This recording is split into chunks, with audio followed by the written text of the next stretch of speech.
So we actually got two game announcements from Mythic Games as well. They were at the Cannes Festival, and they were talking about all the new games that they've been working on. Obviously, Solomon Kane, Reichbusters, all that kind of thing.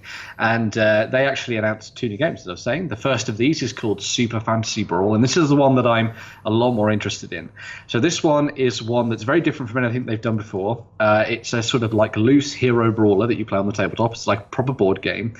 You can choose heroes from whichever factions you want. There's no factions, as it were, but you can choose heroes and mash them together to create a whole bunch of different combinations, and then you fight it out on the tabletop, and it's all card-driven combat, which is also a big plus in my opinion, and it will all end up with a cool sort of organized play game that they're trying to get to the tabletop. I like the artwork for this. They were talking about it with a couple of guys at Essen last year, which is pretty cool, and it's nice to see things have expanded from there. They've done a couple of interviews talking about it as well over the past couple of weeks, but yeah, I'm looking forward to seeing what they do with this one, and it'll be on Kickstarter at some point this year as well. It's very World of Warcraft, the artwork. It's kind of got what's the game that replaced Dota? No. League of Legends? We don't know it's got a real League of Legends. Could you just play with them? Well, I mean that's one of the interesting things about this. Like they, as I say, there's no factions in this game, so any hero can fight alongside any hero. So it's going to be very interesting to see how this balances out when it comes to organised play and all that kind of thing. They've also said that they have some interesting plans going forward for that as well. So they want to make sure that there's regular hero releases, regular updates, regular tournament stuff for that as well. So yeah, I'm looking forward to seeing some actual gameplay of it, because it seemed to have captured a lot of the attention of the Mythic guys last year. So. Yeah. See, I like card-driven games because it kind of drops some of the randomness from attacks and things. If you've been lucky, got a decent hand, or you've worked your hand so you've got enough gas in the tank, you can really go to town on someone, which is just a lot of fun. Says King Alpha Strike. Why is it King Alpha? Why is it all... Hang on, here's a question for you. Why is enjoying playing hardcore gaming making you an Alpha Striker? Because that's exactly what it is. Pretty much the definition. Yeah. But is there anything wrong with that? Not at all. No. Not at all.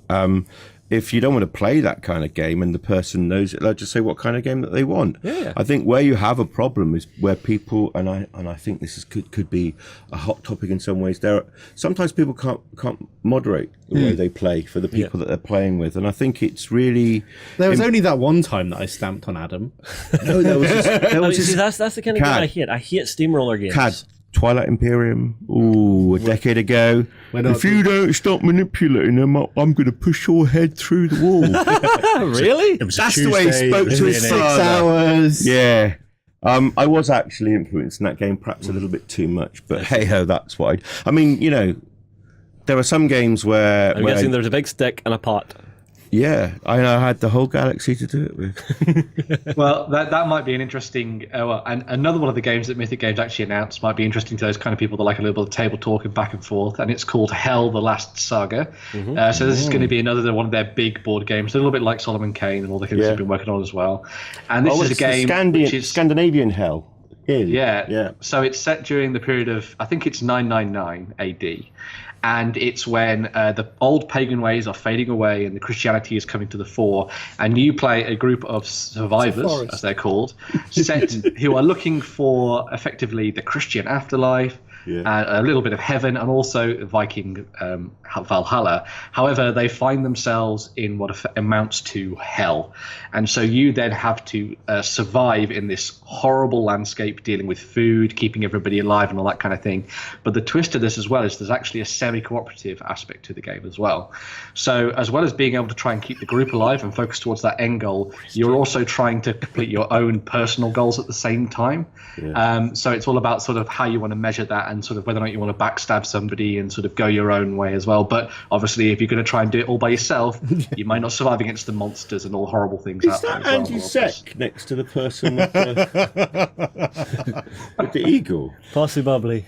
But really nice miniatures. The miniatures are gorgeous. Really nice. It's one thing I've come to expect from the guys at Mythic. They just have a really clean, crisp art style that they always go for, and they translate it to miniature beautifully every single time. Every time. Yeah, if you want to learn a little bit more about these, we've put some those news stories together so you can go and have a proper read of what we talked about and what was revealed at Cannes this year as well, which is pretty cool. But I'm looking forward to it. And this is, again, another Kickstarter that they're doing this year, so watch out for that one. So, yeah. She deserves whatever she comes across. Really? With her Christian cross in the Scandinavian hell. So I don't care. No, if it's a terrible place, love, I think you'll find you brought it on yourself.